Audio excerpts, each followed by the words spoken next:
कर्ज सास बहू की कहानी। कहाँ जा रही है बहू? स्कूटर की चाबी उठाती हुई प्रीथा से सास ने पूछा। मम्मी की तरफ जा रही थी अम्मा जी। अभी परसों ही तो गई थी। हाँ, पर आज पापा की तबीयत ठीक नहीं है, उन्हें डॉक्टर को दिखाने ले जाना है। ओह, ये तो रोज का हो गया है। एक फ़ोन आया और ये चल दी। बहाना चाहिए पीहर जाने का, सास ने जाते जाते प्रीथा को सुनाते हुए कहा। हम तो पछता गए भाई, बिना भाई की बहन से शादी करके। सोचा था चलो, बिना भाई की बहन है तो क्या हुआ, कोई तो इसे भी ब्याहेगा। अरे, जब लड़की के बिना काम ही नहीं चल रहा तो ब्याह ही क्यों किया। ये सुनकर प्रीथा के तन बदन में आग लग गई। दरवाजे से ही लौट आई और बोली, ये सब तो आप लोगों को पहले से ही पता था ना अम्मा जी की मेरे भाई नहीं है, और माफ़ करना, इसमें एहसान की क्या बात हुई। आपको भी तो पढ़ी लिखी कमाऊ बहू मिली है। लो, अब तो ये अपनी नौकरी और पैसों की भी धौंस दिखाने लगी। अजय सुनते हैं देव के पिताजी।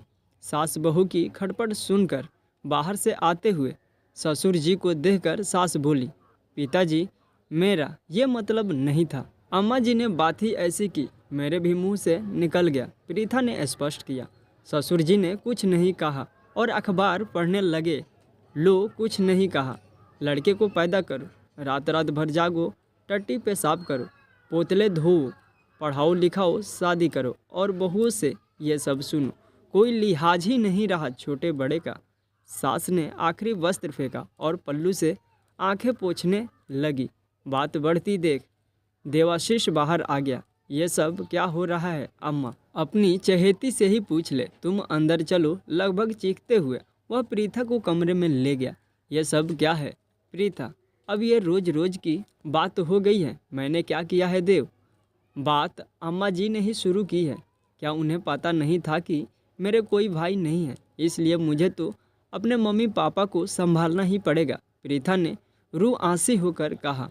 वो सब ठीक है, पर वो मेरी माँ है, बड़ी मुश्किल से पाला है उन्होंने मुझे। माता पिता का कर्ज उनकी सेवा से ही उतारा जा सकता है। सेवा ना सही, तुम उनसे ज़रा अदब से बात किया करो। अच्छा, बाहर हुई सारी कन्वर्सेशन में तुम्हें मेरी बेअदबी कहाँ नज़र आई?